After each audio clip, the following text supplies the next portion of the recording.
early morning, and I'm about to go. I'm going to the world. I'm going to the park.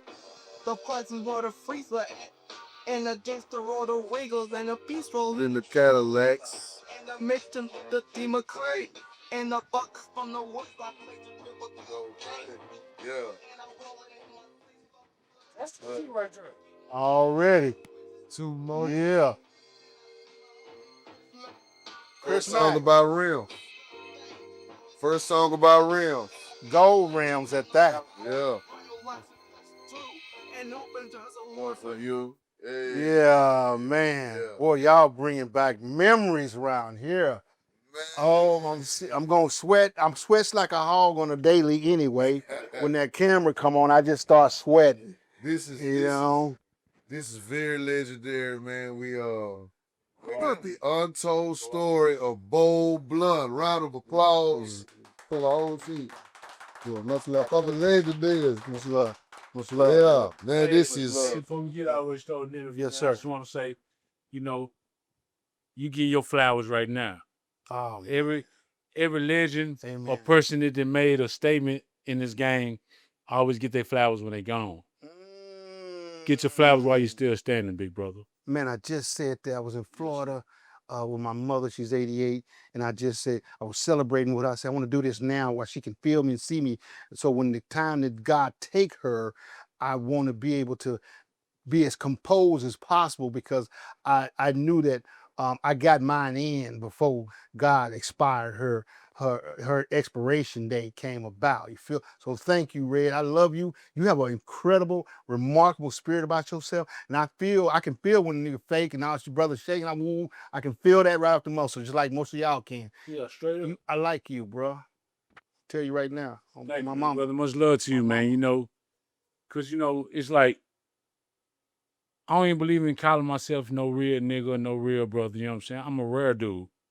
Because it's hard to find people that's rare like that, that truly stay down and committed to what they got going with the next person. You know what I'm saying? Showing it ain't all about self. Because I could talk to somebody for about 5 seconds. If I hear you keep saying, me, I can't fuck with you. Yeah. You know what I'm saying? Yeah. But like, straight up, I feel your vibe too, brother. And it's great. Yeah. Thank you for that, saying that. It's a reminder. Yeah, I just wanted to say, first of all, this Grinch, I just wanted to say the first out-of-town show I did was with Pimpsta, so just hearing that music just a minute ago gave me goosebumps. Wow. Oh, my goodness. It's good to have that same feeling again. Grinch, thank you for being here tonight, being blessing your presence being in the building, man. Thank you for showing up. I'm grateful more than you could ever imagine. man, already, man. Blow Blunt. I remember you called my number. You was given my number by somebody on the team from real life, and then we kept in contact for some years. I mean, when you told me who you was, it was my brother. I think texted me and said something about Pimpsta. Pimpsta is my favorite Dallas artist, him and Cotton. Amen. Talented brothers, both of them, man. I love them boys. Yeah, Real talk. yeah. I mean that from my heart. I mean, And you managed both of them. both of them, man. Both of them. Let's take it back. You played football, right? Yeah. Play ball, D1 ball. Yeah. Yeah. So tell us what was your start in the music from your transition from the music, football to music, sports to music. I'm sorry. Well, really, what Dallas Fort Worth don't know is that I started out like at 17 promoting major groups. We was hustling early. Name some of those groups. I'm gonna give Kango a shout out. He just passed away with UTFO. Oh yeah, you cold wanna be with me is true. Brought the brother in, put him up a hotel, paid the air ticket. We 17. I'm 17 now. This before I even got to Dallas. Okay, he was working on me early. He started me early. Right. What city were you in? Wichita, Kansas. Not what I tell you Dub K, about Wichita. What did I tell you? Building. That's a music hub, man. It's a music hub. It's still hidden. It's still hidden. Hidden gem. It's a hidden gem for sports too now. Yeah. That's home of Barry Sanders. But we don't go there. Yeah, Dub K. Oh yeah. Yeah, some great talent come out of there. And so Roxanne, Star Point. we were 17 dealing with some. We was young dealing with some major. We still don't realize what we did at a young age. We didn't know what we had. Yeah. We had the East Coast. Sir Mix-a-Lot. When them brothers on the East Coast found out that UTFO went back and told New York, these boys down here in Wichita, they never been to Kansas ever, and put that on record. And they was shocked that we was bringing them into a small town in the Kansas. If you look on the map, it's the center of the map. Yeah. Dead center. It is. That's why it's very windy. Exactly. Central America. Exactly. Yeah. You know what I mean? So, that was the beginning of the learning the game, Jack the Rapper. You know what I'm saying? I was going to Jack the Rapper, and I was plugging in with me and John Singleton made a pinky vow, because I do TV too. And that we was young. We were but 24, 25. This is before all that happened. We was networking at Jack the Rapper. Wow. Young brothers, meeting all these celebrities that was out there. And Jack the Rapper, if you know about it, it was one of the coldest. Jack the Rapper, if you're still alive, I just salute you, sir. I salute you. Prince concert. I mean, I never seen Prince, but I seen the Jack the Rapper. Just every celebrity that you can imagine in the game. Bill DeVoe, Bobby. I used to, just so many of them, man. You know, so that inspired me. Kid and Play.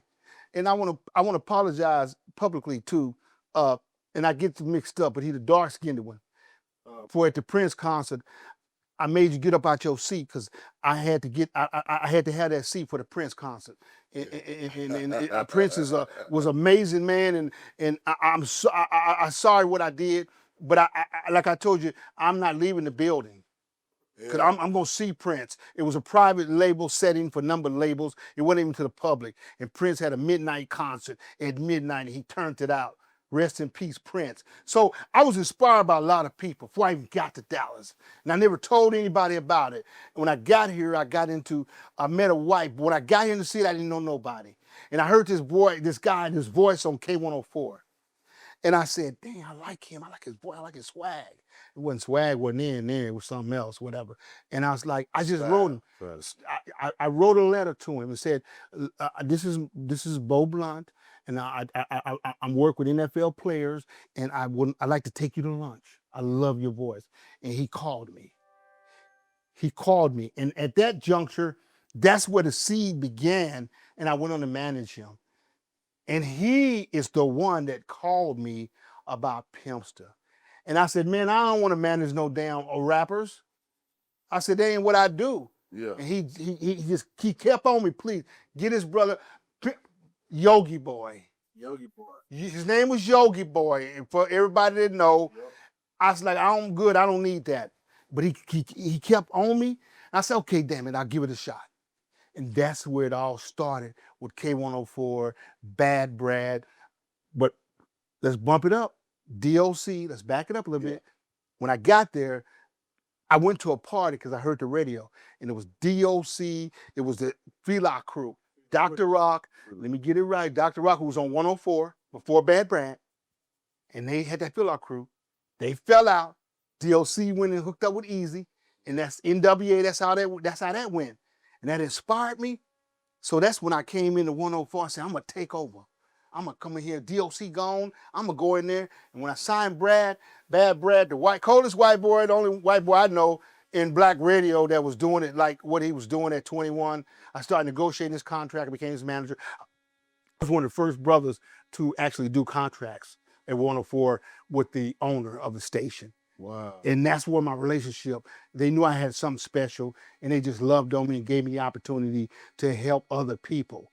And so that's where the seed planted with Pimpsta, okay? And then that from Pimpsta had brought other people. So I'll let you continue to talk. Yeah, it seemed like, were you the first in sports to deal? I was. For the record, I'm just going to keep it real.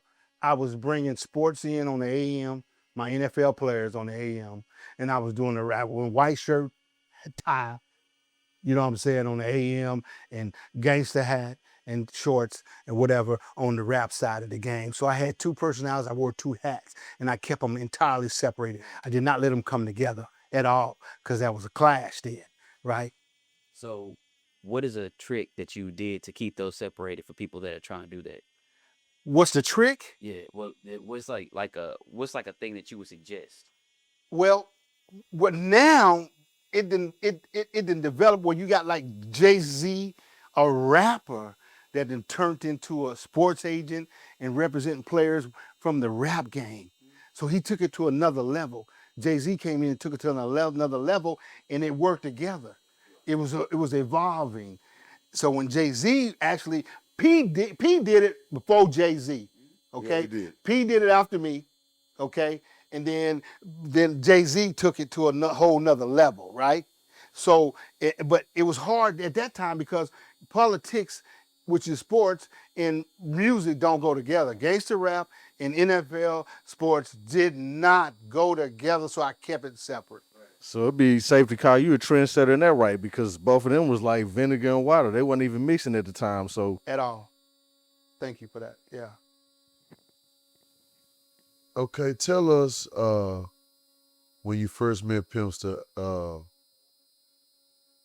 what was the Dickies House Shoes? That was probably the first song I heard from Pimpsta. Actually, it was Rollin Oh, Rollin On Them Thangs. I'm was sorry. The not- first song about rims. First song by Rim. I took it to Bad Bread got fired. Take K104, let him go. Greg Street came in. It's So, 6 o'clock. It's 6 o'clock. It's time for 6 o'clock. Street to ride. So when Street came in, I was waiting for him at the station for the mix, for the transfer, him coming in.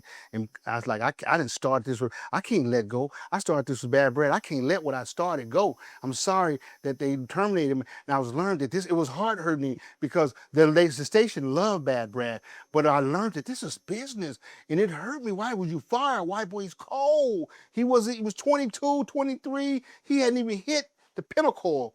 But the business is business in radio. Greg Street was a bigger radio guy with a bigger name, connected with stronger ties in the music industry. Rap a lot. Little J. Yeah. Had Little J was on Little J's team then. Yeah. So I as a sports agent, I introduced him to my real estate agent to get his by his house in Grand Prairie in the area. Yeah. And so he just took it to another level. And when I took the record to him, I took it up to 104. I just went in there because I had the codes to get into any doors. I had it all. I had the back line, I had the bat line, you know what I'm saying, where the owners could call or whoever called to get to the DJs if something was going on. They called it the hotline, the red phone. Yeah. You know, nobody else got that number. I had that, and I had the codes to the kid into any door in the building. So I was waiting on Greg Street when he come in there. And I gave him the record. And he put it on that night. Yeah. And that night, I witnessed something absolutely spectacular. Yeah. You feel me? Yeah. It blew, he put it on, make it or break it. Make it I or break it. remember I'm that. standing there. And this is a new experience for me because the Yogi Boy shit only went so far. I said, we got to change your name and we got to get he had a speech impediment. And I said, you got to get your speech. And Greg was on me about that. Talk, you need to get his talk right. You know what I'm saying? Get his talk right. So I went back, you better get your talk right, man. Go in there, start articulating your words and, all that whoop-de-whoop. And from there, man, he played the record and the hotline blew up. When it went off, the line blew up. I watched it. I literally watched it. Boom, boom, boom, boom. They wanted to hear it again. So he played it again. So it blew up that night. I witnessed a record blowing up before me that night. Nah, for real, I was listening that night. I remember that. Oh my 'Cause God. even when we got Bad Bread, because he was like the Dallas version of Jimmy Olsen in Houston. Oh, yeah. Yeah. Oh, wow. Yeah, he sure was. Grinch, you tripping me out over here. Okay, I see you. History is. I hear. I'm feeling it right here. Yeah. So, yeah, go ahead. So, Pimpsta, at that time, would you say that he was the #1 Dallas artist? Absolutely. At that time, when that record blew up, And what year was that? see, Dickies, it was 90. It had to be 93. 93. like 93-ish. And it blew up. It literally blew up. And it started going through the South. Houston, Shreveport. My boy in Jabba Jaws, I love you. And Shreveport. Shout out to Jabba Jaws. Shout out to Jabba Jaws. When we had the Harvest Festival in Louisiana, in Saline, Okay. we had Jab Jobs right there. Yeah. Go ahead. Look, go. That's deep. That's a good one. Look, say, you got to on camera. Yeah. Yeah, we had a Harvest Festival. There was October 30th. Yeah, in Saline, Louisiana. Jabba Jaws, Jeter Jones. Oh, yeah. You know what I'm saying? Hey, man, Yeah. that was a good vibe and it was nice. Oh, my Yeah, God. it was The nice. records, it just started catching on. You know what I'm saying? Without having to break bread. It just took off on its own like a wildfire. You know what I mean? It was like unstoppable. And people started calling me, promoters, like, I need that record. I need 12 DJs. The DJs started calling me for the record. And I was like, damn, I don't have no more records. I only did a couple. Yeah. And I had to go press. I had to go to the press, big state, pick that project up. Yeah. The product got so big, I was selling it out my Jeep, riding around, dropping out cases of cassettes at the time. It wasn't even CDs in. It wasn't even CDs in. Dropping off cassettes, getting cash. Bam, getting money up. And I ran out. I couldn't meet the demand. So I said, I need somebody to help me with this record. And that's when I learned about distribution. This is all new. I'm learning training wheels. I'm learning as I go. You know what I mean? And so, you know, so I went to Big State and I went to that white boy and I cut that deal. And that white boy said, I need 500. I said, oh, I had 500 left. And I gave it to him. And then he called the next day, I need 1,500. I said, what? 15? Wow. I don't have 15. So I started manufacturing. And then another order come in and said, I need 2,500. It wasn't cut. It was one more than 2, 3, or 4 days later. I said, what? 2,500?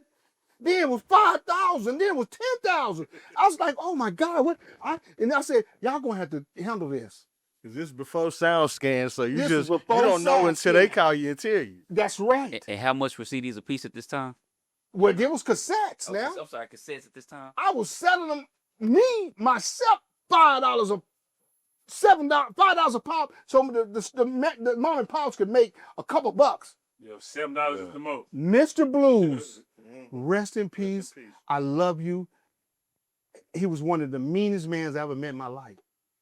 When I went in his store with my shit, with my product, the Rollin On Thangs, and I was like, well, put my shit here and put my shit here. And he's like, oh, no, big dog. He's like, oh, no, big dog, that costs. I said, that costs? What you mean that costs? Oh, yeah, he taught me the game. And the record started selling through his store, and I was coming collecting, whoop-de-whoop, and me and him started building a relationship. So he started giving me the game. About Jay Prince and what Rap A Lot. You know, this for Jay Prince. This Jay Prince spot. I think, oh, Rap A Lot, huh? Oh, wow. So he giving me the game. And then he started falling in love with a brother because he saw I was professional. See, what folks don't know, I was with Bank of America. I was a corporate America guy. And I never showed nobody. No one knew I worked for Bank of America. Yeah. So I'm already sharp in the game with numbers, right? I work with the biggest financial institution on the planet, America. Y'all feel me? So he knew I was sharp. And he started liking me. We sold for a whole year. I had both of his stores.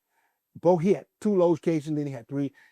I sold with that man for a year. He told me no other artist sold for a whole year like Rollin On Things.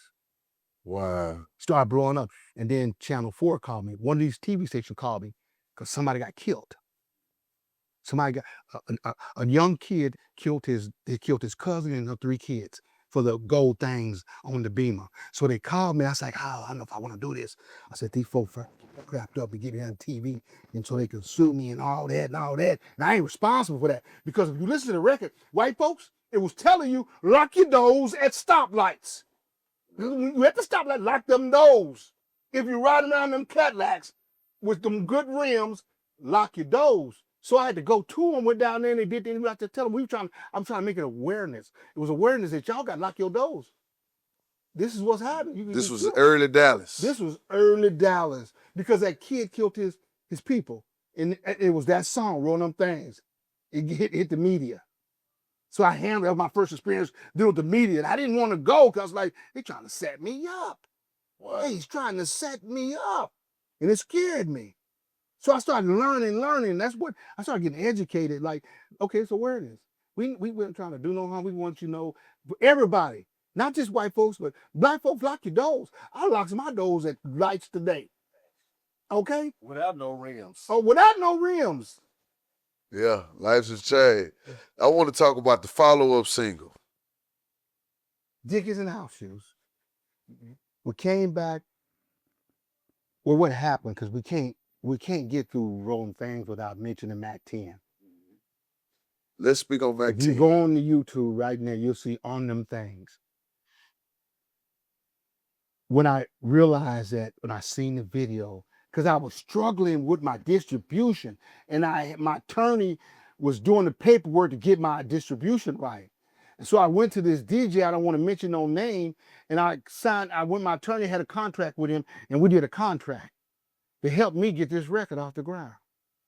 Well, it didn't happen, okay? And all of a sudden, my record stopped playing on 104. It stopped playing on the radio. So I went up there, because I can get in there. And when I went in there and started looking for my record on the wall, I noticed the cart was gone. I said, well, I know where the spots was at, because of Bad Brad. I knew where and it wasn't there no more. Where's my shit at? I said, oh, my shit gone. I'm like, what's going on here? So then, On Them Things started blowing up. So I ran into Mac 10 at RJ's by the lake. And I took my cassette tape and I said, 10, this record here, my record's Rollin Things. You see it here, the Rollin Things. I said, you got a record On Them Things, and now that your video, it's almost identical. Well, what's up, bro? And he like, I don't know what you're talking about, homie. Woo-woo. And so they left the RJ club, bro. Security, they all left. What happened? I was messing with Snoop. So I was in LA with Snoop. And we did Snoop, we had a Soul Train Award with him, Mac 10, and Ice Cube had a record together. So they was pre-recording with Don's Cornelius. Rest in peace, Don. I grew up with you. You know, I was standing there like, I can't believe it. Let me piece myself. This is Don. Soul Train. And this is the man. I'm tripping like. So I'm like, okay. So I went outside after they recorded the song. Snoop was inside. I went outside and I was with 10. I said, can I get a picture?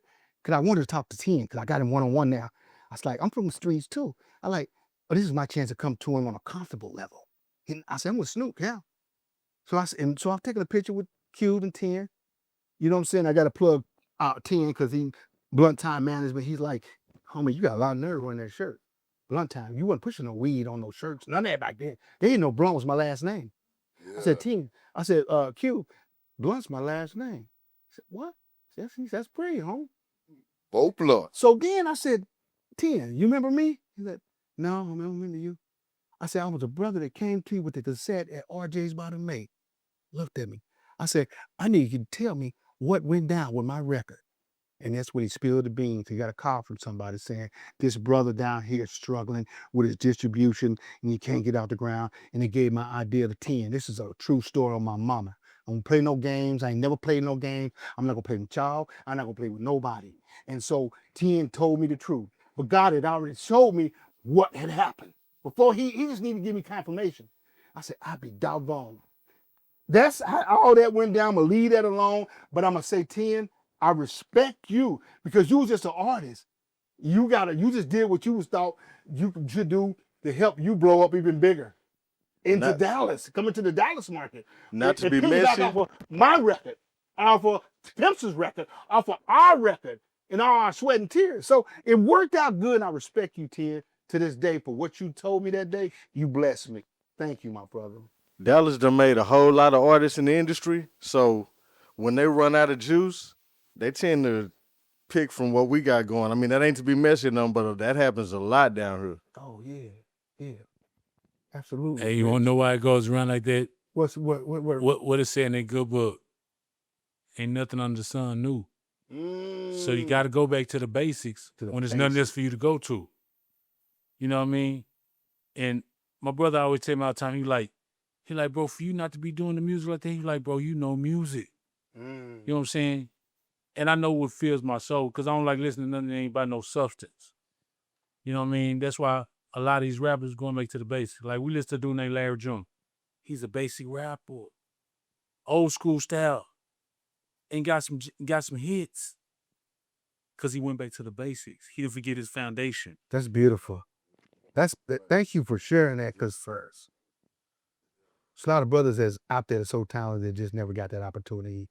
Whatever the bad breaks happen, and in industry, in industry you're dealing with, it happens like that, right? Speaking of Snoop, tell us your connection with them.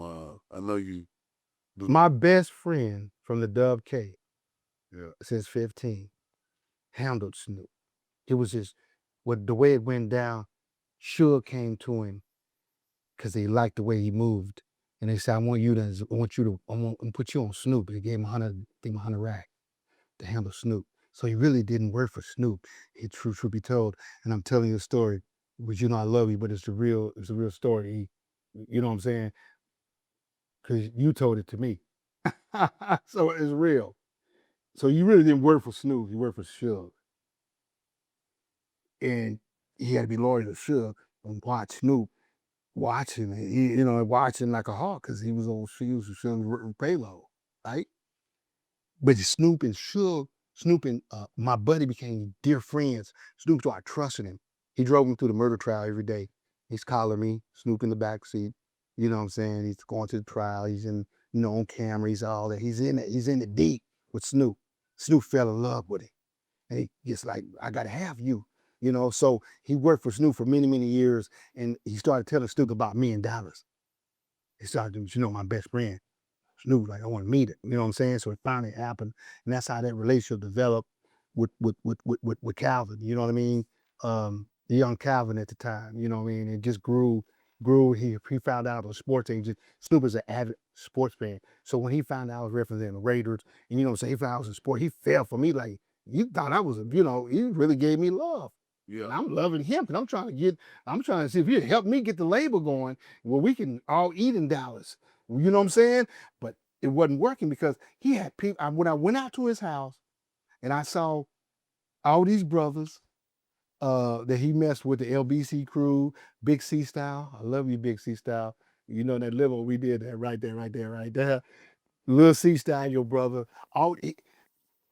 These brothers, they were at their house. All of them was waiting for opportunity, for Snoop to put them on. So I was like, Snoop gonna put his family on first. So I knew that I was way at the back of the line being in Dallas, and that he was committed to his people. And I respect him, Snoop, for that, my brother. Yeah. Let's get. I want to take it back to Pimpsta. Dickies House Shoes. Dickies House Shoes. To have a follow-up single like that, what was the momentum and the feelings at the time? It was absolutely remarkable because, again, I took the record to Greg Street. Greg Up with this. Street. I repeated it. I didn't do anything differently than I did on the first record. So was Greg Street still in Dallas at this time? Still at D-Town. Okay. Was this right before he went to Atlanta? And did that have That was before he went. Did it have anything to do with the record moving as well? I just wanted to ask that question while you was in there. Well, yeah, Street was powerful. He was powerful with the record. I got to give it to him because I took it to him and I said, Street, I got another hit. Will you play it? Make It or Break It. That night he put on Make It or Break It, and the damn thing did the same thing it did on Rollin' On Them Thangs, because Pimpsta had a name then. When he came with the Dickies House Shoes, that hotline blew up. I said, oh, we got one. We got another one. It blew up that night. And from there it went to Houston. And them Houston boys got on it. Pimp C, Little Kiki's label officer, CEO, much love to you. And he's like, man, how did you break this record, bro? I just told him. I got in my car and I just drove I-20. And I just hit the towers. I drove all the way to Louisiana and getting towers, stopping at every radio show. Tyler, Longview, Marshall, Shreveport. Boom, and I went that way. Gentleman George, he's in Atlanta now, doing big things at that station in Atlanta. I love you because we communicate on Facebook. He broke that record down there in Louisiana. The record just went bizarre. You know what I mean? This was bizarre. And then I went to Dickies Corporation and I said, I need y'all to sponsor this record. And Dickies said, we don't want nothing to have to do with that record. That record was gangster. They didn't say that, but I know how folks think. We're not finna, we built $1 billion company and we're not finna let your little record come in here and destroy our brand. See, I'm a businessman, so I knew when they turned me down, I gave them the best. If I can't sell it, it can't be sold. So I learned business from Dickies, the Dickies Corporation, that you just because you got something hot don't mean somebody gonna jump on your thing. So I started went into stores in South Dallas asking the sponsor to give me Dickies and House Shoes. And I took Dickies and House Shoes to K104 and I said, I want to do a giveaway. Boom. That was, thinking. That was just how can I push this record to get this artist so we can elevate. So then I started getting people giving me Dickies and House Shoes. And I gave him Skip Cheatham and he was doing a giveaway and that just grew the record up even bigger. So then someone called me about distributing the record. Same cat that handled Too Short and MC Bree, rest in peace. You know what I'm saying? I won't mention the label. Yeah, I won't mention the label. Yeah, you know what it is. But it was serious business and there's a lot of fuckery in this game. Yeah. A lot of fuckery. And I'm blessed that I ain't killed nobody to this day behind my music. A lot of people have stole the works and it's on Beyonce's album. They Rollin On Them Thangs. If you go on Beyonce's, the radio, Mo Thugs, the radio station called me and said, you need to get down here. I said, what's going on? You need to get down here now. So I shot to the radio station and they said, man, they played the Mo Thug song and Roll Them Things. The instrumental was on there. Beyonce got it on her album right now. It just, you know what I'm saying? He said, you got a good attorney? I was like, man, I ain't for that. I ain't all about that, man. I ain't all about that. I ain't all about that suing all that right there. Okay? But I was like, man, my record is huge and then went to the bigger fishes. You know what I'm saying? It got away from me. Oh yeah, it's a classic. It's definitely a classic. There were other artists at the time in Dallas. Nemesis, Ron C. Oh man. DJ Snake. DJ, I love you, Snake. You a fool, Snake. You know that, right? Kottonmouth. Nemesis, I watched them. They had Munchies by the bass. Bass by the Munchies or Munchies by the bass. Munchies for your bass. Munchies for your bass. It was just Big Al's birthday a couple of days ago. Fish grease. And I was like, man, I didn't really personally like the record. I'm going to be honest. But the record was hot, and the black folks in Dallas blew that record up. And I learned something again. It ain't about whether I like the record. It's about the people. The people makes the record. So they taught me something. They educated me. Big Al, them boys was big here. I learned from them. I learned from them boys because I saw they was doing. They from Dallas. I'm not. They from D-Town. I'm not from here. Yeah. So I watched their people support them. Yeah. Another thing about Nemesis and the groups out here in Dallas, shout out to the Latino community because when they support your music, they give you longevity in the game. Oh, Grinch. You just hit a nerve. These vatos in Dallas, Fort Worth, mainly Dallas, love Pimpsta so much. One of the biggest kingpin that got murders. They played the record at the funeral. At his funeral. They played Rollin On Them Thangs at his funeral. It was remarkable. I've never seen nothing like that at a funeral. They started booking. Bring. The money line. They was hitting the money line. Booking shows on shows. That my artist, Pimpsta, never worked a job. Okay? When he got with a brother that could really help him, he never worked a job again. He was living off his shows for real, America. It wasn't no front. The man was getting 3-4 shows a week. making guap on guap. He was making more money on the show than the record. And that's the honest God truth. Wow. Them vatos, I salute you. Big D, I heard you passed away. Y'all know Big D? Big D Suavemente. Oh, Yeah, that's the homie. you know what I'm talking One about. of my first paid shows in Dallas. There yeah. you go. You know what I'm talking about, Yeah. Grinch. That brother was the heartbeat of the vatos because they knew he had to plug to the brothers. That worked. They knew he had to plug. Yeah, it was D. So you're right. They are huge ballers. They're loyal. They're loyal people. Yeah. For real. For real, for real. From everything that we speaking on, it's safe to say that Pimpsta was the #1 Dallas artist at the time. Yeah.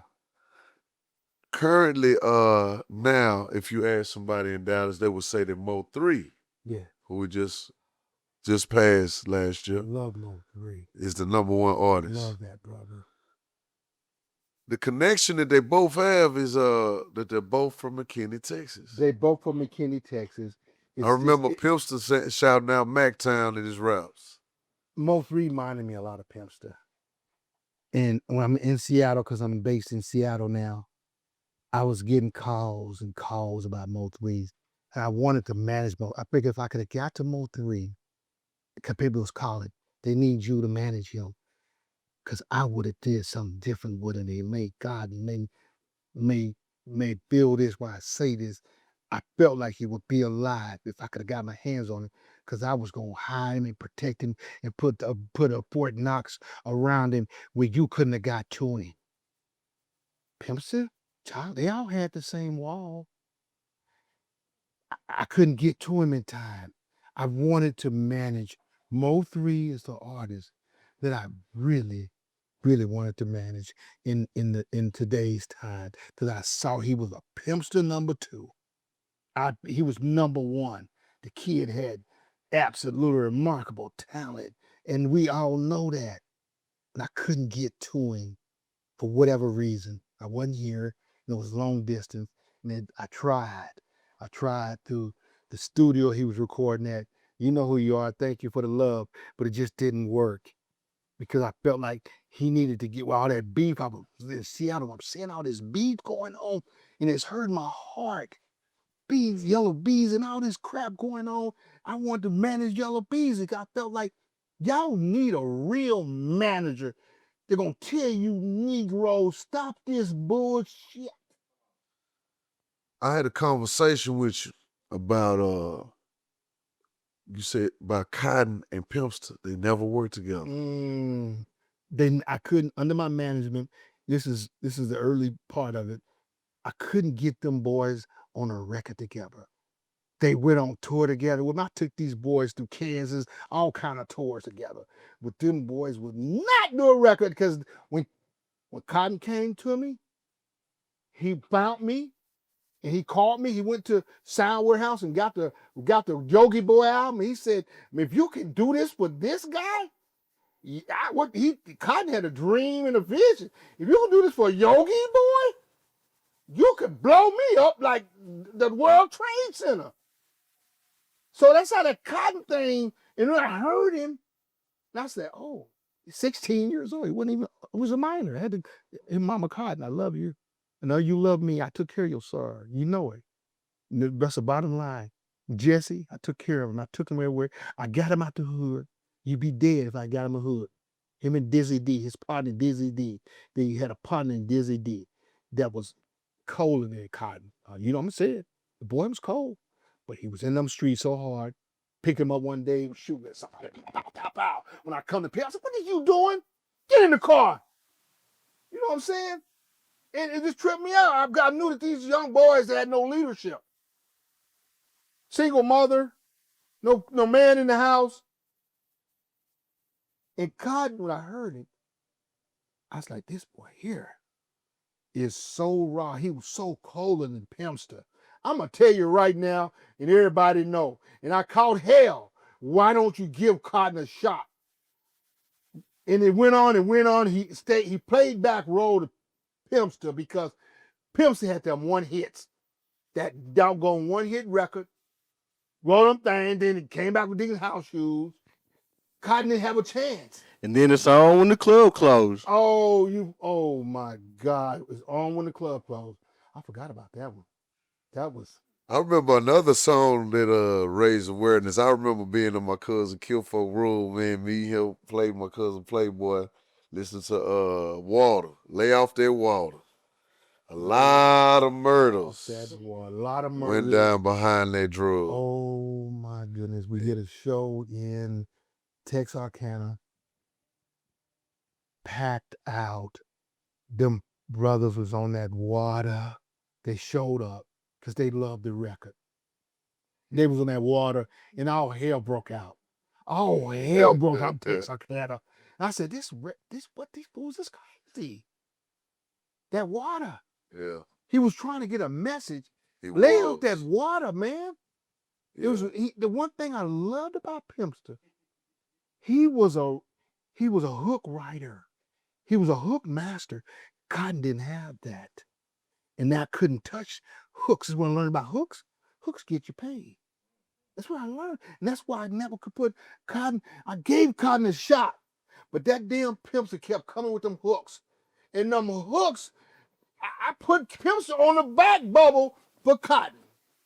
But he come back with that going to club clothes, them hooks. And I couldn't challenge it. Because the hooks were so powerful. And that's what happened. And so Cotton and Pimpsta had conflict the whole doggone time. And if you would have did what I told you to do, see, I didn't want to be Suge Knight. Because I could have been.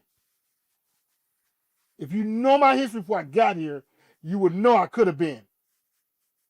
I got ran out of Kansas. The state of Kansas ran me out of their state.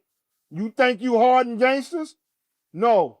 I brought politics into the game and thinking about teaching these young brothers how to do it a different way. You feel me? Yeah.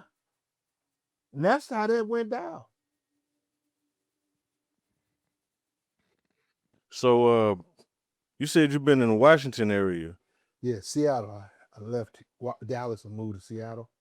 What's the rap or hip hop scene like in Seattle versus in Dallas?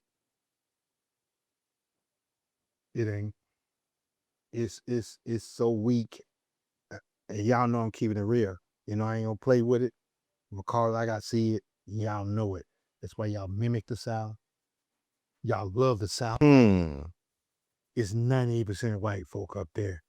And the rest made up, it might be 95 of the rest. But they love what we do down here. They love what we do down here. They watch everything y'all do. Dallas is hot right now. People watching Dallas because of everything that's happened. The Mo 3, that Mo 3, he just set the world on fire. Literally, just amazing artist. To his mother, I salute you, Miss Mo. And I'm sorry for your loss. I've been trying to reach you, to speak to you. Maybe I can speak to you through this interview because I wanted to represent your son. The clock ran out. Unfortunately, that you have a talent, your son was absolutely remarkable. And when I fell in love with an artist like that, I saw Pimpsta in him. Right. I said, this is Pimpsta right here. This boy can, all through all the hate and everybody being jealous of him. Yeah, y'all jealous of Mo-Key. He's super talented. Super talented. I didn't want him to rise. But he was rising at the end when he did the interview with 104 and Big, what is it, Baby, what's his name? Baby. Babe, when he did that interview from Baby, that last interview he did with Baby, I absolutely love it because he was growing up there and he got with Jazzy Fade. And, you know, I love Jazzy because he got on my record with Bossolini. He blessed the Bossolini album. He died in Fort Worth. Boss been up there in this. I brought him up there, introduced him, I've been trying to bring the sap up there. Right. And I'm still a process where I want to still bring some some talent up there. Like Charlie Moe can help open that door, and by putting his production company out here, what he doing up there, and people gonna look at it and they're gonna start like, you know, if I play with you, if I mess with you, you know you real. I just don't. And when I was here, no one really got a chance to meet me because I didn't want to be met. Right. I didn't want nobody. I didn't want that. You couldn't get to me. You couldn't. I put a wall around me. Skip Cheatham say you the Suge Knight because you got 8, 9 gorillas around you. It wasn't about that. I wasn't trying to be flashy because if something happened early when I got here to Dallas in front of the police, 3 brothers jumped on me at the Cotton Bowl, 3 kids, and I handled it. But the police was watching. The Dallas police was watching. And I said, ma'am, you can't, did you see? And she turned her back because I went to stomping niggas out that day at the Cotton Bowl. But I said, you know what? These fellas in Dallas crazy. I got to protect I had my daughter on my shoulder. I had my wife with me. And I felt I was violated. You know what I'm saying? So the public eye is the last thing you wanted. Yeah, I didn't want none of that. I didn't want to be. Don't get my number out. And people like, wait, who's your manager? Who? Cotton was smart. He went to the store and got the product and got my number off of there. Right. That's how he reached me. Cause I wasn't trying to meet nobody. I wasn't trying to go that route in music. Brad talked me into managing this kid. I didn't want to even do that. I was focused on the NFL. Recruiting these ballers. I recruited Barry Sanders and then Byron Sanders. So I was on some different shit. Yeah. Speaking of football, prime time. Oh man. Deion Sanders. Deion, we can't. Wesley Snipes. Oh man, let me tell you the story. It's kind of hilarious. I knew Deion was wearing Dickies House Shoes when he came to Dallas. Wearing to the Dallas Cowboys facility, practiced it. It has bandana on. He had the Dickies House Shoes on. And I heard that. So when I heard he was on the Skip Cheatham show, because I always tune in. That's how I watch it like the Feds. I watch it, know what's going on. Anybody come to town? Couldn't come to town and get through past me. Nobody. Dr. Dre, I got a call. Dre's in town. Bring! Getting through red lights. Flat running through red lights to get to the red station. Couldn't get through. You couldn't get colored eyes and not me know who you are. You feel me? So when I shot up to the station and I waited in the parking lot, you see, if I'm going to get you, I'm going to wait on you. You ain't going to see it coming. That's how I operate. But I don't operate like that. I operate for the good. So I waited in the parking lot like I did all the years that I promoted, whatever. I just wait for you to come out because you got to come out that door. If you on the radio, you got to come out that door and you're going to see Big Bo. Yeah. Okay? So I was hearing on the radio, Skip said, well, his manager is Bo Blunt. And someone said, well, he's in the parking lot. I heard it. So they said, come in. I went in. Actually, I didn't go in. I stayed there, and Deion came outside to be the way it went down, because it's been a few years ago.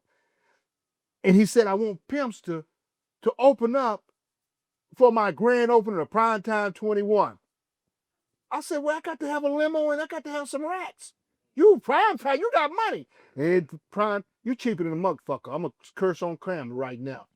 All that goddamn money you had, you wouldn't pay me for getting on, bring that #1 artist, was you gonna pack out your club even more.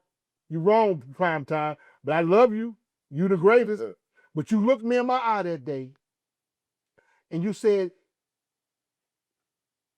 it ain't bragging. And I don't know how the conversation came about, but he said, it ain't bragging if you can do it. I was like, huh? It ain't bragging. I got the thing with it. This is Primetime 21. It's the high stepper. This is the band of the hour. This is a double baseball. The only man that did played a baseball game and a football game in the same week in history today. I said, well, I ain't finna question him. You're on a different level than me. So I stole that shit. If it ain't, you can do it, it ain't bragging. That's Primetime 21. You can't deny. You told me, you looked me in my eyes. I respect that man because he's pushing my record on the air without me having to ask him. It was beautiful. Prime Time is who he is today. He was that guy.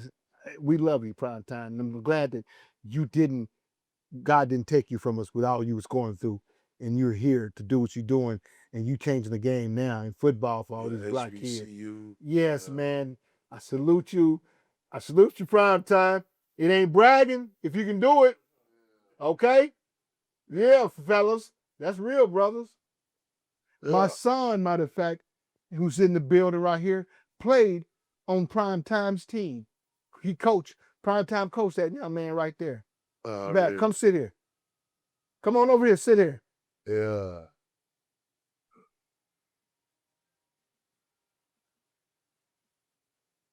Welcome, welcome. He done grew up Prime Time. Look at him. I look like a little marshmallow sitting over here. Okay, yeah, you know what I'm saying? Give me some room, man. God dang. Yeah, man. Yeah, so it's real. Prime Time is real. We love you. And God saved you and kept you because he wasn't through with you. He had works for you to do for these young black kids to be the voice, to go against some of the powerful politics in the world that's hating your guts now. Because what you doing, you snatching away these beautiful players, these blue chippers and these top doggers from these universities that make millions of dollars. Yeah. And you're bringing them home like Harriet Tubman. You're Harriet Tubman right here with the light and the pistol and leading them on to the promised land. Yeah. And they got to give you what's due because you are Prime Time 21 and it ain't bragging if you can do it. Yes, sir. How was your feeling real quick working with Deion Sanders? Look at the camera and tell her. Give him his props. Give him his love. What's your feelings about playing under Coach Sanders? It exposed me to a lot. It taught me how to compete. That experiencing that, because that was my first time going to like an actual trial. There was like hundreds of kids out there. It was just like, whoa, you know.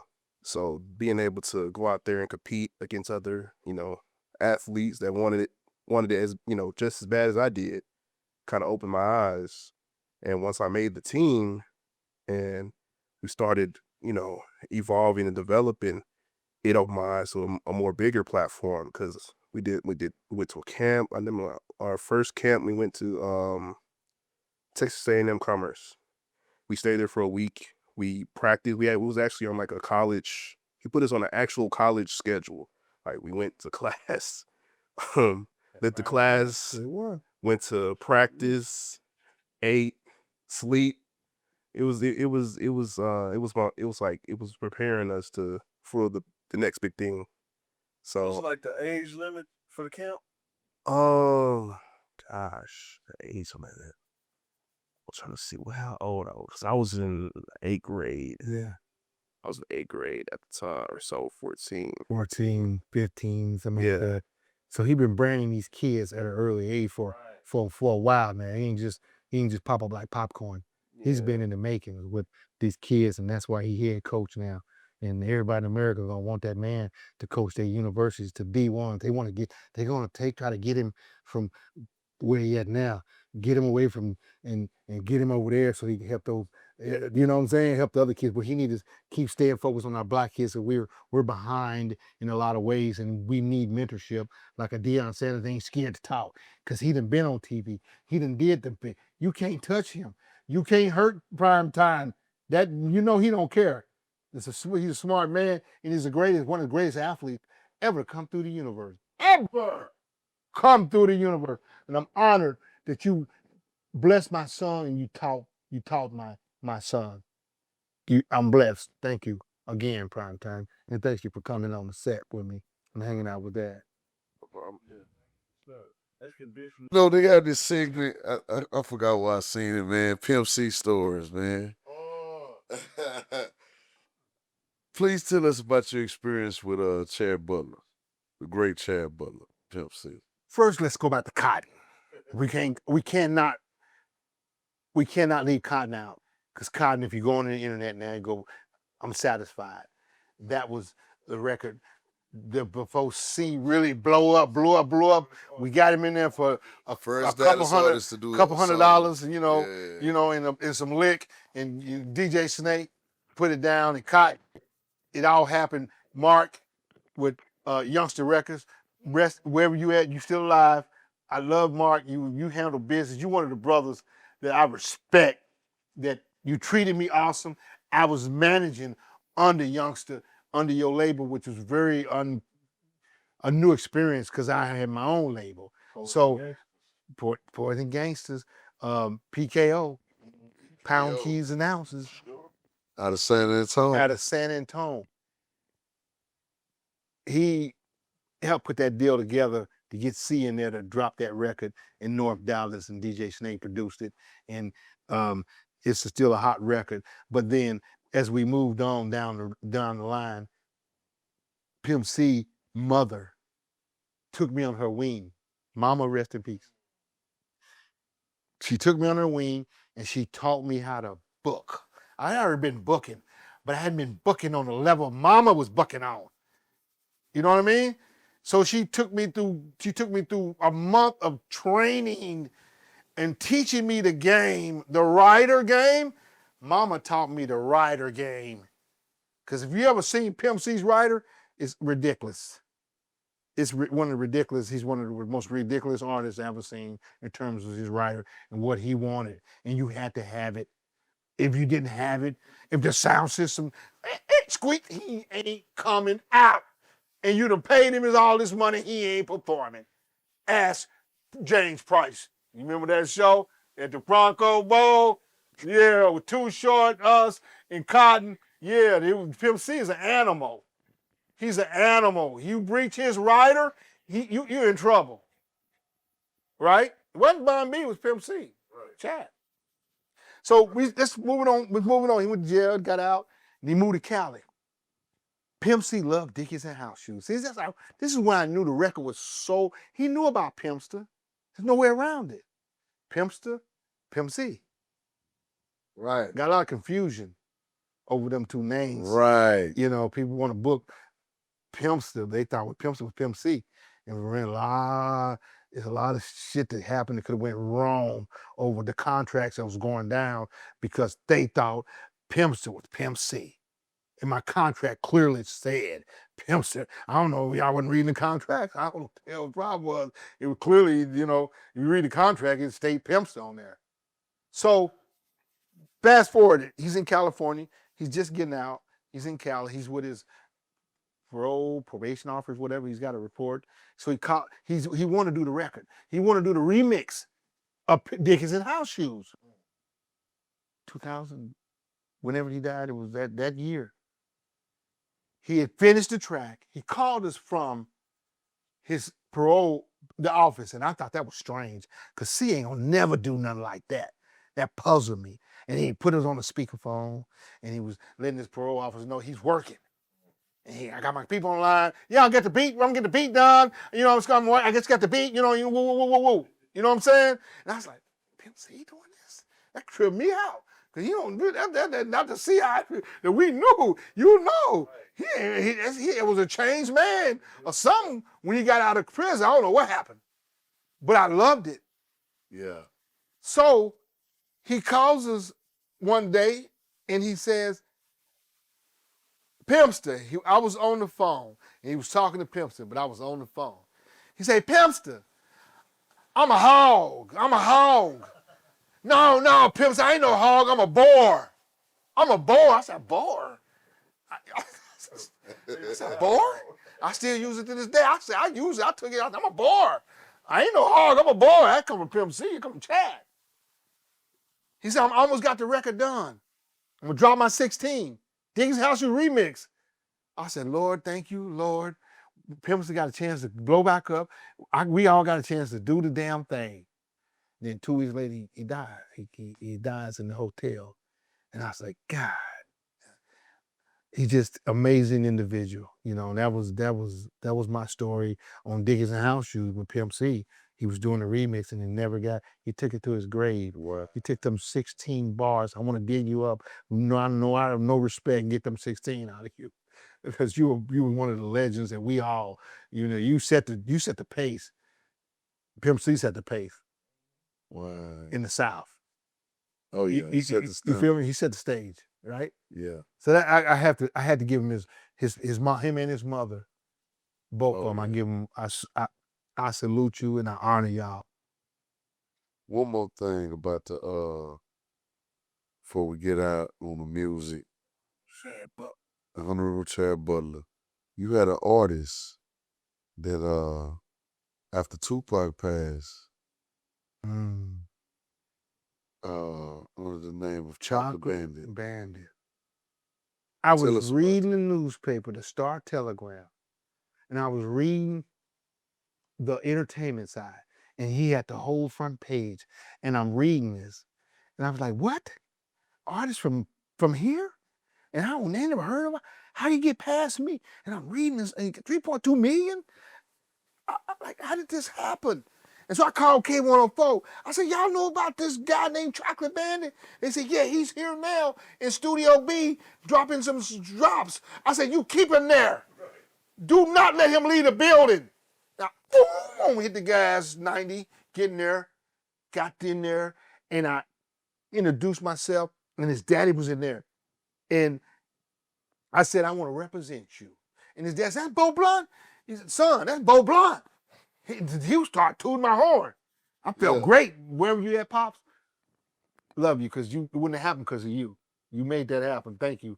If you hope you're alive, Chocolate Bandit's father. And I was like, you got past me. I don't know how you did it, but you did it, but I want to manage you. So he said, let's go to dinner. Took me to dinner. And I signed him. And I took him on my management company. But before I signed him, I went to K104 and went to the owner, Hyman Childs. Respect. It's called respect. I don't know what Deathrow has done, damages with K104 et al. I don't know. Before I put my name on this paper and signing a Deathrow artist, I'm gonna find out if anything going on under the shade. He shut the door and he said, man, them people always paid. He said, they always paid. I'm like, oh, okay. It's good news. Sure, you have my blessings. I said, thank you, sir. I said, thank you. And I signed Chocolate Bandit, my first Death Row South artist. Under Suge was in jail. Michelle A was running the label. And I was able to take him and break in on K104 because Deathrow couldn't get no love on 104 at that time because no one would touch him because Tupac got killed. So everybody was hated. You know, it was hangry. It was a lot of anger because they felt, Deathrow might have been tied into it or whatever the case may be. Yeah, they were blaming Suge. Yeah. Yeah. So I signed him and started breaking him out. So word got back to L.A. to Michelle A. This is with a producer, Reggie Moe. Told Michelle A. Chocolate's got a manager. He got back. His brother running around here. He got Dallas on lock. He's serious about his business. And Chocolate's on the road doing shows here, Six Flags. I booked him on the Six Flags show. Took him to Oklahoma, where I started realizing that they was blocking. They were snatching. We get there and they's like, oh, do not let him get on the radio. Oh, it was a lot of shit going on behind that Tupac. Deathrow and no love. But I was able to break through. So we got out to LA. This brother named Bo Blunt. Right? That's how Chocolate Bandit went down. Then you had a realist, Teninica, before he was a realist, who was not signed to Deathrow. He was under Suge, living in Suge's condo, driving his legs ways in jail. They was tight. Suge was, they had their connection, street connection there. But even though he's from Dallas. But my artist had $50,000 necklace. That real same one Tupac, Snoop, and Dre wore. Okay, it was real business. Realists didn't have that. So there was a lot of shit going on, hating, because Chocolate was signed and Realists wasn't signed. And I was working and then it started getting ugly. And dangerous. I said, oh shit, I don't get into that kind of mess. I don't like to do business with like where I don't like the beef and all that. I'm gonna be part of none of that, right? So I walked away. I resigned. I sent him a letter, sent Michelle a letter to Blunt time. was no longer representing him. We wish you guys well, and I walked away from it because it was a lot of shit going on. Doobie got signed through Deathrow, and if you go look at the album, you know, signed Duke that was on Deathrow signed Doobie. If you go look at the Chronic, 2000, you'll see Doobie on there. I'm Country, that was our record. That was Country, it's called Chocolate Bandit's record. They took it, gave it to Doobie.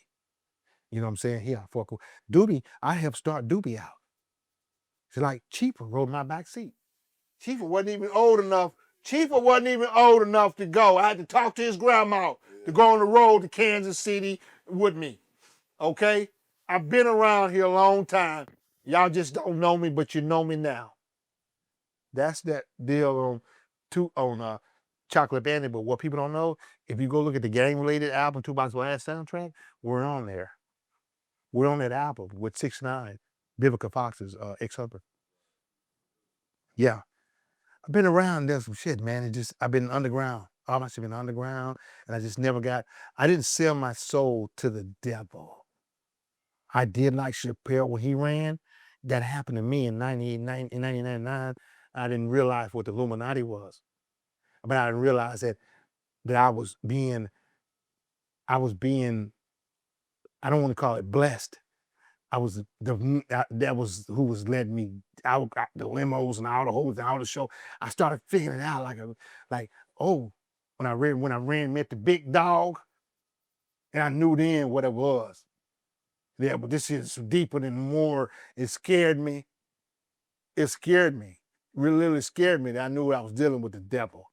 I didn't know what all this was right there. These horns that the man showed me in the office that day. But God said, this is the devil. And so after that, I said, I'm done. I had my first son. I said, I'm done. I walked away from it and disappeared. And no one heard from me for 17 years. He's 21 now. So, I've been quiet. You Charlie Moe, and because of relationship, the trust I felt in you from the get-go, and I was like, I don't want nobody to touch my shit but Charlie Moe. And I kept plugging with you, and then COVID hit, and I was like, I'm just gonna be patient. I'm a patient man. I'm a very patient man.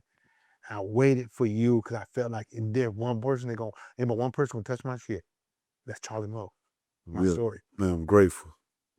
That's on my mama and my kids. Appreciate that, man.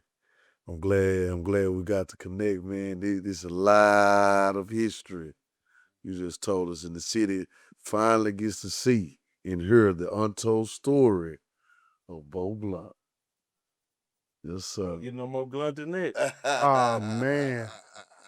Man, B Blunt a stunt, either one. Yeah. One, two, right? But you go ahead and you finish that the next segment of my life, the next chapter. The next chapter, man. I'm gonna let you introduce that right now. Yeah, let's get to the comedy, man. I see you at the improv. Yeah. I'm doing my thing. Well, see, what folks don't know, we're gonna rewind the tape way back before I got to Dallas. Sinbad, who, when I was 15, I used to play on this basketball team, and at the McConnell Air Force Base, and I always wanted to be on Sinbad's team. He was 6'6", and he could ball his ass off. And I always wanted to be on his team. When me and my partners go to the gym at the Air Force Base, I want to be on Sinbad's team. I just see something about that brother. And then he started getting in comedy. And then he went on Star Search. And man, he won that shit. And I couldn't believe it. It shocked me that I never known no one to do that. He's the first to do that, right? And so I okay, I want to do this. I want to try this too. So I started trying it a little bit, tampered with it. He gave me my first show. One phone call in a major club in Kansas City through Sinbad. Thank you for that. He kind of influenced me, right? And then get me going. And I started, and then I left it alone. Like when I watched Bernie Mac's story about 6-7 months ago, and I was like, oh my God, Bernie experienced the same thing. He'd been here a long time. People didn't know. He stopped, he quit. He stopped. Something happened with grandma. So he kept, his things were happening where I could not pursue that. So when I finally left to Dallas, Fort Worth, I said, I'm gonna go do me now. I done all this with these other artists. Now it's time to do My degree is radio TV. Yeah. So I want to pursue my degree, communication. So I said, okay. I went to Kansas, and I said, no one knows me in Kansas now. I've been gone a long time. I can come back and I can just work on my art. And so the first show I got was Bruce. Well, actually, I'm lying. The first show I got was a sold out show, 2,000 crowds on a major stage. Jazz artist named Lou Ponte. And you talking about stage fright? It's real. If it's real, it's real. And that was the first flop I ever had. Well, I went on stage in front of 2,000 people, and I forgot my name. Forgot my name. Yeah. You can ask my I'm telling you, it's just real. And I dropped the mic, walked off in front of 2,000 people. Yeah. I left it alone. Came back 17 years later. And I called a white boy up and said, will you give me a shot? He said, I don't know. You had a really hard time last time. I said, please, I got to get this gorilla off my back. I've been carrying it all this time. So he gave me a shot and he paid me to host the Bruce Midwest BET tour. Wow. I went out there and I faced my fear and did it. Then I left it alone again for another 10 years or so. And so now my kids are 18, they grown now, and it's just me now. So now I'm doing me in every way I can possibly do me. So I'm building this thing that's been in me for like Bernie Mac. It's been in for a long time, and I gotta birth this baby. So I've been carrying this baby a long time, and I did not let no one know through the music, and I wasn't trying to be no entertainer then. I was focused on helping these kids and these young fellas come up. Yeah. I wasn't into the fame and none of that stuff. I was all about business. So now I got the mic. It's my turn, and it's really crazy that it's happening right now. And I was like February the 22nd, 19th, 2022, I'd like to have you up in Seattle for the Guapole show, 2 shows at the Federal Way APAC Theater in Federal Way, where I'm the host that do the most. Right on. I'm pushing my comedian career, and those on Facebook, Nippy Jones, DJ Bink. Bink, you ain't called me. You supposed to be my boy. You ain't called me. You always kept it real. Y'all tripping because Bo Blunt got the mic now, and I know it's fucking y'all up. It's fucking y'all up because y'all knew me as a businessman, but God saved the best for last. So y'all tripping that I'm doing what I'm doing. I'm posting. I'm branding me like I branded everybody else. What I'm doing for me, I did for everybody else. I mean, it seems weird because I'm doing it for me now, and I never done it for me like that. Yeah. So I feel like God's got a plan. Kevin Hart, they want 15 materials, 800-pound gorilla. I'm going to give it to you on the 19th of February. Y'all want to sign me? I'm here.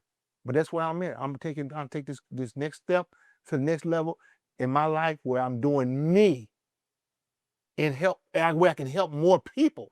Because my ultimate goal is to pull God people that need help. People like you that been here, been waiting for opportunities. And that's what I do. I've been doing it for a long time. I did it for Barry Sanders. I did it for so many people. Now I just want someone to bless me and give me the opportunity to show me and help me get to the next level.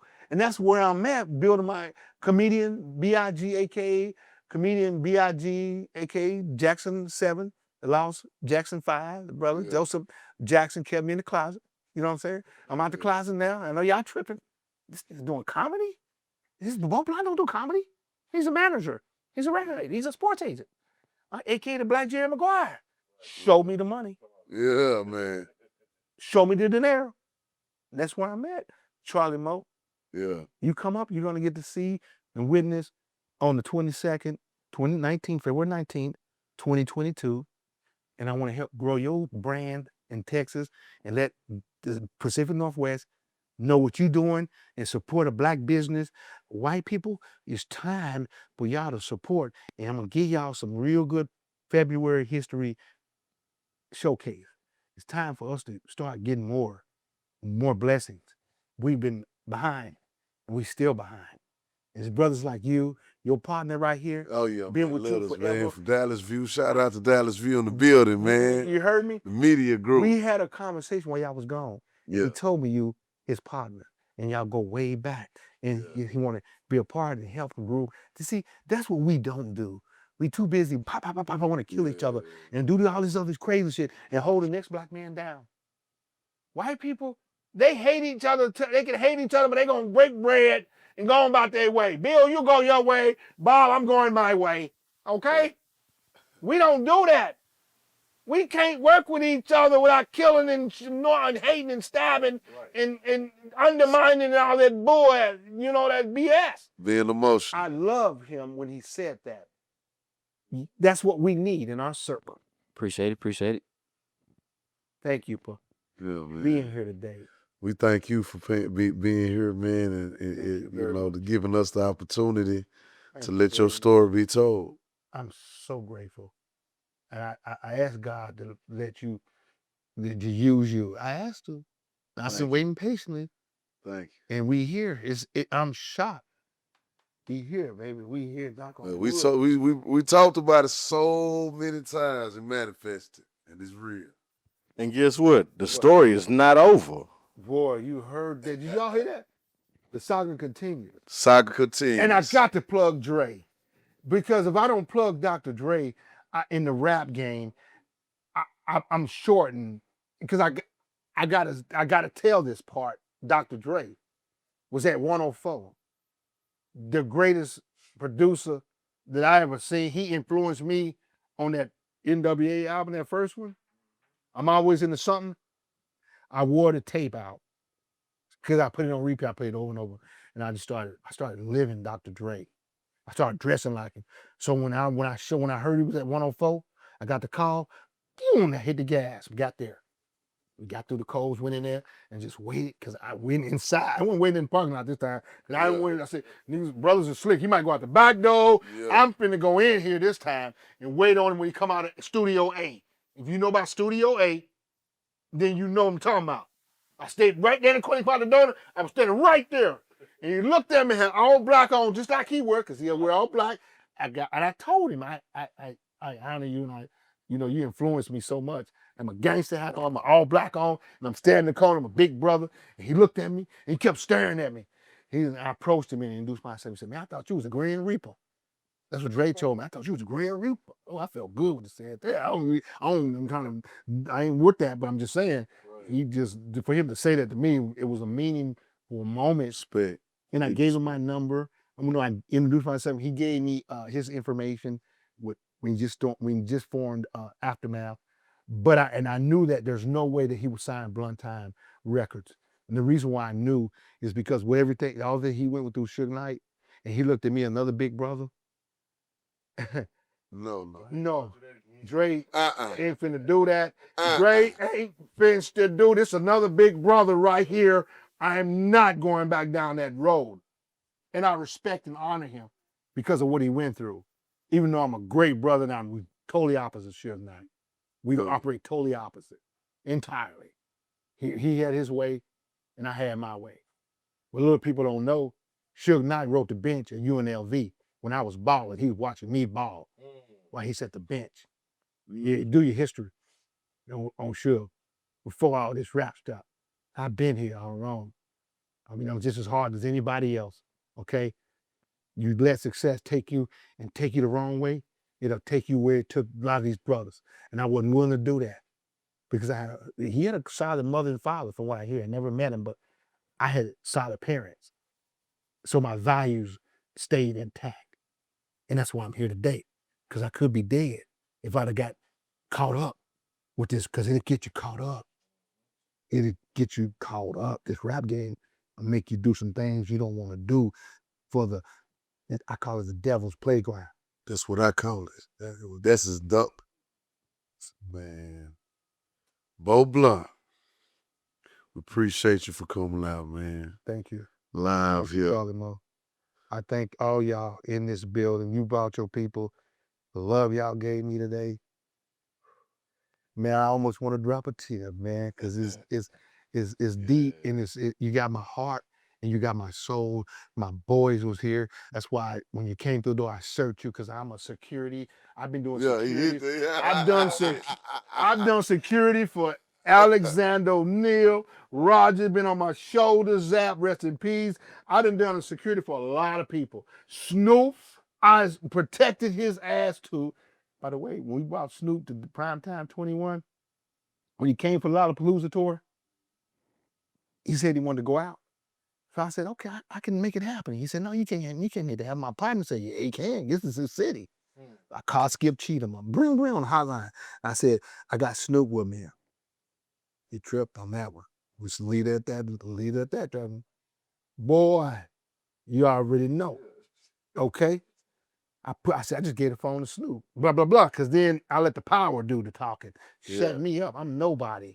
I'm gonna let the power talk for me now.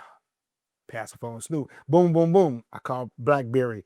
Rest in peace. Primetime's manager, Blackberry, recently passed away. I called him up. I said, I got Snoop. I need 50,000. I need the VIP room. I'm bringing Snoop. I brought Snoop that year. Snoop had the bulletproof truck. He had Farrakhan gave him all his men. So you couldn't even get to the hotel. You couldn't even get, they was outside. It was on the elevator downstairs. When you come on the floor, they was there. And when you went to his door, he had Farrakhan's men at his door. Farrakhan stepped in during that time for Snoop.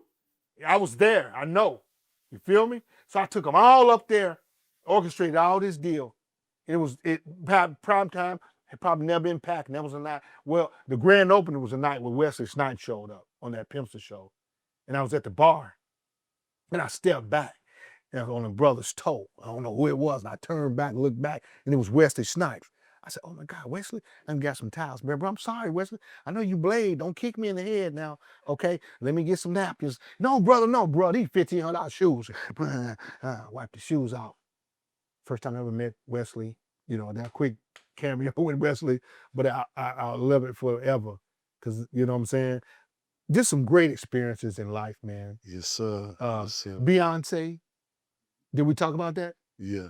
We talked about Beyonce. Yeah. We talked about Mo Thugs. Yep.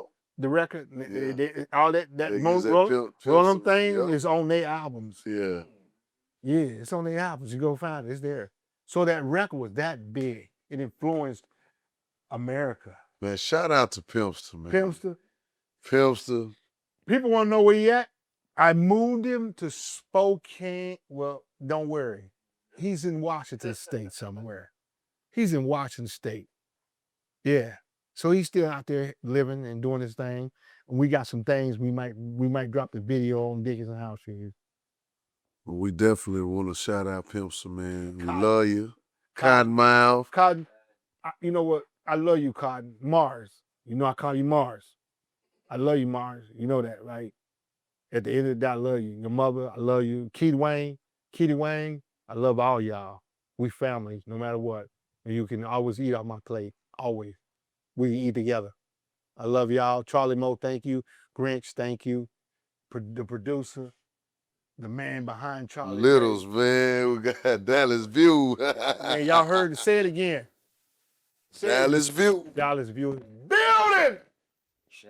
We out of here. Meeting BIG, we in the building. We out of here. Thank you. Much love to everybody in Dallas Fort Worth. Y'all stay safe. Quit killing each other. Please. Please. Thank you.